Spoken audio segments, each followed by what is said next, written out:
गुरु वशिष्ठ गुरुदेव है, सुख की पहचान है। बेटा, मरीज बड़ा, डॉक्टर नहीं बड़ा।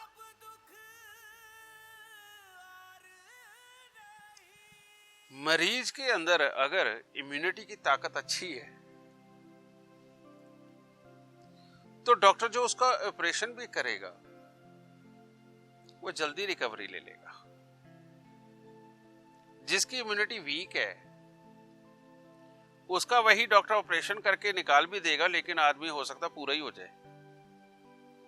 तो डॉक्टर कैसे बढ़ा?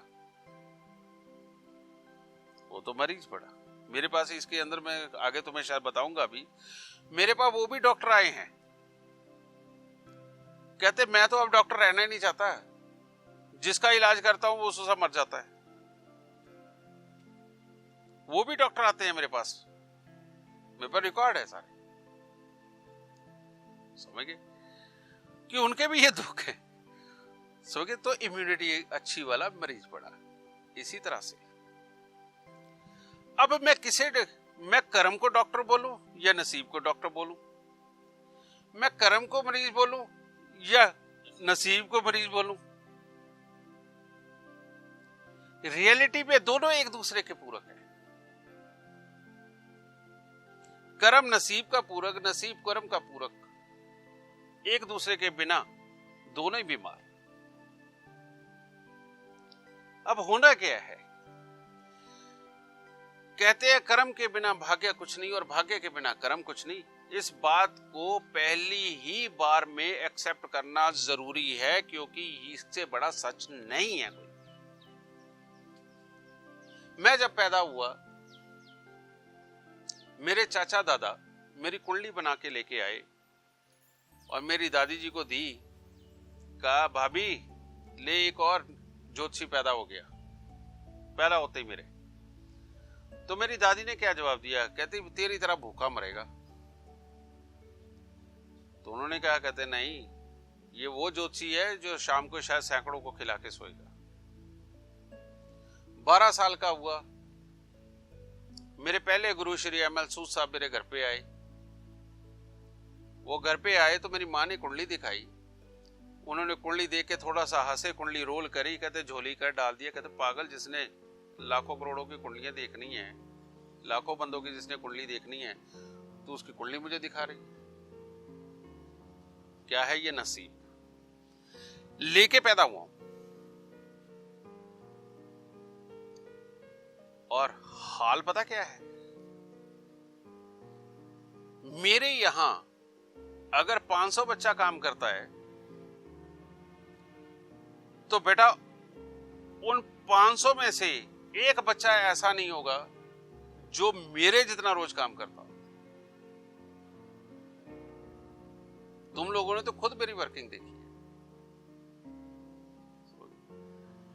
मेरा उठने का, खाने का, नहाने का टाइम सारा फिक्स। डेली बेटा मेरे निकलने की ये रूटीन है कि उधर से मेरे घर के अंदर काम करने वाले मेड और नौकर आ रहे होते हैं और मैं गाड़ी में बैठ के जा रहा होता हूं, यानी कि उनका और मेरा टाइम सेम है, बिना नागा। ये हमारा सेम है। शाम को मेरे घर के नौकर जा चुके होते हैं और मैं घर में आता हूं, और जब मैं ऑफिस पहुंचता हूं तो उसमें से बहुत सारे अभी मेरे एम्प्लॉय आ रहे होते हैं ऑफिस में, और मैं अपने ऑफिस में से जब सारे ही नौकर जा चुके होते, काम करने वाले जा चुके होते हैं, मैं तब जाता हूं। खाली ऑफिस में से निकल गया। अब मैं तो नसीब लेके पैदा हुआ, मुझे काम करने की क्या जरूरत थी? बेटा नसीब ये होता है कि क्या तुम्हें अपनी मेहनत का फल मिलेगा, इसे बोलते हैं नसीब।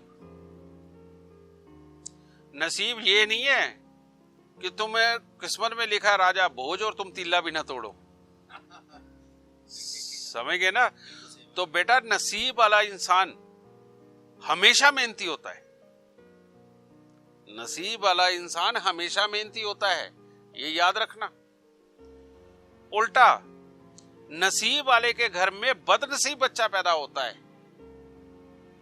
जो बाप की कमाई की ऐश करता हुआ कारों के ऊपर घूमता है, रोज क्लब के अंदर रोज रात को 50,000 लाख रुपए भी फूक के आ जाता है, नए नए ब्रांडेड कपड़े पहनता है, घड़ियां पहनता है और दोपहर को 2 बजे सो के उठता है। क्या कहोगे, इसे नसीब वाला कहोगे कि बदनसीब कहोगे?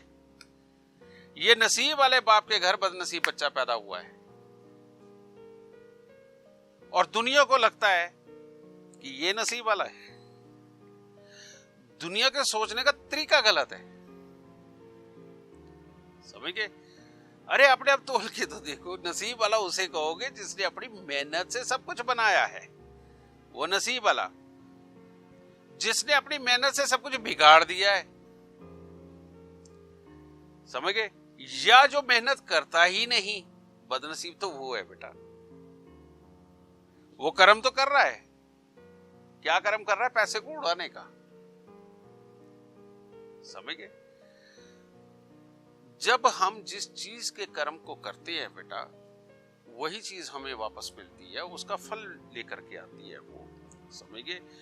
तो पॉजिटिव सोच, अपने आप को बढ़ाने की चाहत, अपने आप को बढ़ाने के लिए रास्ते में मिलने वाले जितने लोग, उनका भी भला सोच के आगे बढ़ने की ताकत, इसे बोलते हैं नसीब, समझ गए? अब ये ताकत तो है, लेकिन इसके लिए जो तुम्हें रोज मेहनत करनी पड़ती है।